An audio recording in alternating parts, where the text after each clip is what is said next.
What's up, you guys? It's Graham here. So this is something I have not done in quite some time here in the channel, and that would be a remodeling video. Because, as the title says, here's the aftermath of a tenant who's been living in this unit for the last 12 years, and it's in drastic need of a major facelift and update. Now, I just want to preface this by saying that the tenant just moved out a few hours ago and left a lot of stuff behind that I'm going to be throwing away, so it doesn't look pretty at all. Just be warned of that, because what you're about to see is a bit of a mess. So let's start here. I purchased the unit with the tenant still living in here, meaning I bought it in the current condition you see it in now. Now, between you and I guess I shouldn't say that because now this video is public on YouTube and pretty much the entire world can see this, but between me and the entire world, the last owner of this place was really horrible about making any repairs. And when any repairs did need to be made, the owner would come personally to try to fix anything because they didn't want to spend any money. So needless to say, the unit was in quite disrepair before I took over. Now, most real estate investors love buying places like this with the intention of kicking out the tenant, renovating the place, and then raising rents. For me, I don't feel good about doing that, so the current tenants were able to stay as long as they would like. Even though I was getting significantly below market rent, and I'm all about getting that real estate cash flow, these were such nice people and such amazing tenants that I figured that whenever they do move out, I'm going to have the option at that time to renovate the unit and to turn it into something amazing. And now that time has come, and here's what's about to happen. Now, first, when you walk in, you have a small entryway that leads you to the living room. Now, because originally this was a 1920s Spanish-style design, I'm going to be placing down 8-inch terracotta tile, where right now there's this really awful looking laminate. This way, when people walk in and have their shoes on and maybe their shoes are a little dirty, walking in on tile is a lot more forgiving than walking into hardwood floors. It also separates the entry from the living room, so it'll give you the feel that you're walking into a new room rather than having this awkward random space when you enter. And then of course, this awkward room divider is going to be removed. And then we have the living room, and this is a room I believe has a lot of potential. Now, the first thing to go is this old, disgusting carpet, which I believe has been here for about 12 years. Plus, as a rental, I have learned my lesson with carpet. Back when I first started renovating properties, I decided to cheap out in one of the units of my triplex by placing in carpet into the bedrooms because that would save me $1,000 up front. And at first, it was really nice. But guess what? When the tenant moved out 2 years later, both bedroom carpets had to be entirely replaced. So my initial cost savings of putting carpet in the units ended up being more expensive because I had to replace them after 2 years than had I just spent more money up front doing laminate floors and then not having to replace the carpet. So now I think it's pretty safe to say I'm never going to use carpet ever again. It almost always ends up being more expensive when the tenant moves out. So given that, my plan is to remove all the carpet throughout the unit and then evaluate the condition of the original hardwood floors underneath. So if they're in really good condition and I could just refinish them, that's the route I'm going to be taking, because not only is that going to be less expensive than having to replace all the floors throughout the entire unit, but I also believe there's something classic about trying to keep as many of the original features of the unit as possible, and that includes keeping the original hardwood floors, and there's something nice about it that you don't get with modern floors these days. So if that happens, that to me is a win-win. Then in the 50-50 chance that the floors underneath are not salvageable, I will be laying down new engineered hardwood floors to brighten up the unit. I'll likely go with a wider plank, something with a yellowish, earthy tone to it that'll give a warm and inviting feel. Now, one of the biggest concerns that I have that I take into consideration is that the unit and most of its windows face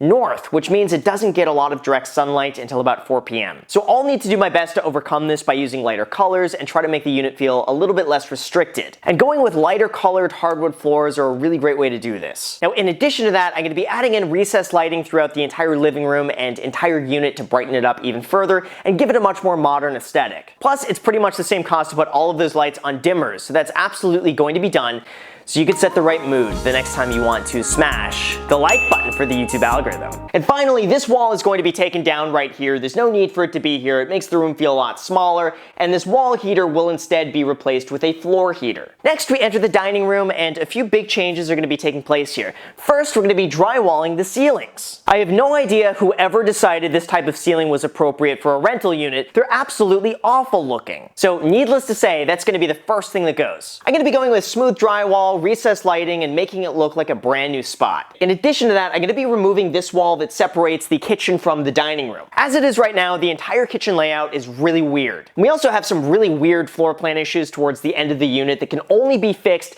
by taking down this wall, moving up the kitchen a little bit, and I will explain that shortly. But as it is right now, this entire wall is going to be taken down and the entire kitchen is going to be rearranged. And that way, the kitchen is going to be opening up to the dining room to give it a much more open environment. Because right now, I'll tell you, the kitchen kitchen is not looking pretty. But really quick, before I show you the kitchen, I'm going to be turning this closet into a pantry or additional storage for the dining room. Because as it is right now, it doesn't really have any dedicated use, so I may as well make it something a little bit more functional. And then you have the kitchen, and as you can see, the entire layout makes absolutely no sense. It's so weird, and the entire thing needs to go. The plan is to take down this wall and replace it with a center island with a built-in stove. Over top of that will be some hanging lights or something that makes it a little bit more formal looking for people who want to sit around and maybe do some kitchen-y things. Then this entire area is going to be replaced. I'm keeping the sink exactly where it is now, except I'm just replacing everything with modern stainless steel appliances, a built-in dishwasher, and some other nice stuff. Now here's where things get weird, and yeah, we're gonna get a little weird here. We need an extra 5 feet of space to rearrange a bedroom layout towards the end of the unit that is so strange that I will explain shortly. So the plan is to wall off this area right here and turn this space into a guest bathroom. It's gonna turn into a shower like right here where I'm standing, and then there's gonna be a toilet over here and a sink over here, and the door is gonna be right over here. This is a much needed renovation because as it is right now, there's only one bathroom in this entire unit. So just going in and putting in an extra bathroom in a unit like this can get you an extra few $100s a month in rent for a pretty low investment. However, because adding a bathroom means I'm gonna have to get rid of this side door here which exits to the backyard, I'm replacing this door with a sliding glass door in the dining room so that way people can still exit to the side or to the backyard.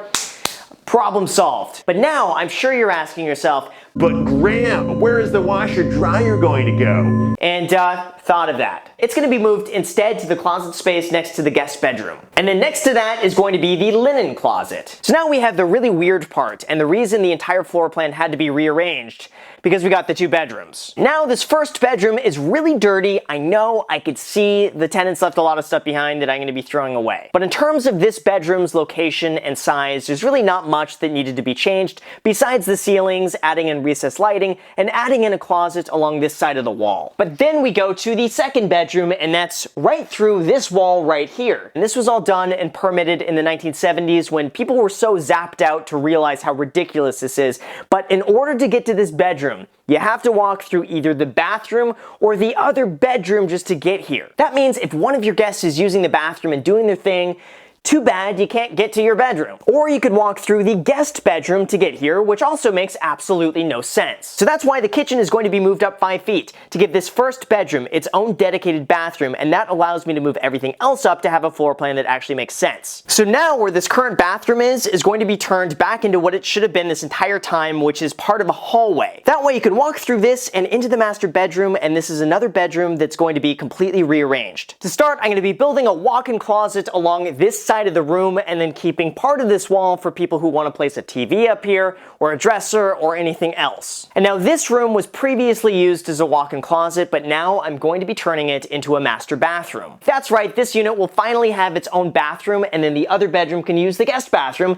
Genius. Next, because there's no exit from the bedroom out to the backyard, I'm going to be installing a glass sliding door right here with steps leading out to the backyard. That's going to add a lot of natural light to this unit at the end of the afternoon, and it's going to give you something nice to look out to when you go to bed or when you wake up in the morning. So now if you're curious how much something like this costs, well, I budgeted about $65,000 for plans, architectural fees, permits, labor, materials, plus a contractor fee for someone to manage all the work. But I also know myself, and I'm probably going to end up being here every single day just monitoring the work and making sure everything goes according to plan. Now the goal is that I can try to get all of this work done within 80 days, but here's what I always end up telling other people. Just always go into it with the expectation that it's going to cost more than what you expect and is also going to take you twice as long as you expect it to take. So if I just end up taking my own advice on this, it's probably going to cost me about $80,000 to $85,000 to complete, and it's probably going to take me about 3.5 months for this work to finish. But I'm going to be optimistic, and I'm going to hope that we can finish it on time and on budget. The good news is that once this is done, I will easily be able to get an extra $1,200 a month in rent for this unit. So even being able to get $13,000 a year extra in profit for an $85,000 investment is a really good return on my money. Plus that'll also help increase the overall value of the property as well, which would really help in the event I wanted to do a cash out or finance. And now for anyone who wants to invest in real estate, renovate properties, and then rent them out, here are a few main takeaways that I've learned along the way. First, always go for durability, even if it costs more money up front. The last thing you need is something you're going to have to constantly fix or replace just because it saves you a little money up front. From my experience with tenants, if something can break, it will. So spend more money on things that are meant to last as long as possible, and that is going to mean more profit back to you long term. Now second, always budget and expect that it's going to be costing you way more than you think it will. Now even though $65,000 is how much I expect this to cost, just trust me, I'm gonna look back on this video and be shaking my head because I almost guarantee there's gonna be so many other things that come up that need to be changed or I wanna get done that are just gonna end up costing more. Now maybe I could be wrong on that, but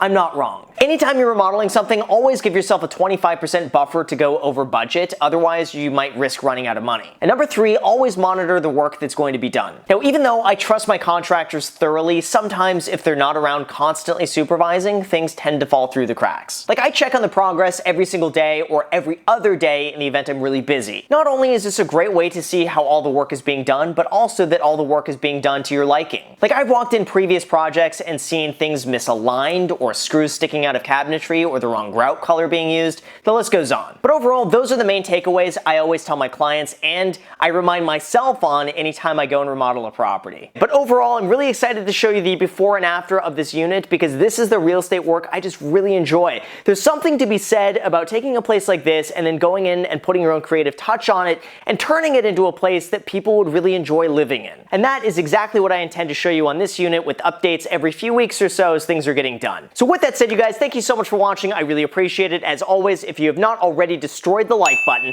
make sure to destroy it, as is the subscribe button and notification bell. Also, feel free to add me on Instagram. I post it pretty much daily, so if you want to be a part of it there, feel free to add me there. Also, feel free to add me on that second channel, The Graham Stephan Show. I post there every single day. I'm not posting here. So if you want to see a brand new video from me every single day, make sure to go and add yourself to that. And lastly, if you guys want 2 free stocks, Webull is holding a promotion. They will give you 2 free stocks. One of those stocks is going to be valued up to $1,400, and the link to that is down below in the description. So you may as well just go and sign up, get the 2 free stocks, enjoy yourself on that. And anyway, with that said, thank you so much for watching, and until next time. Before I end this video, we have something pretty interesting here that I've been curious about.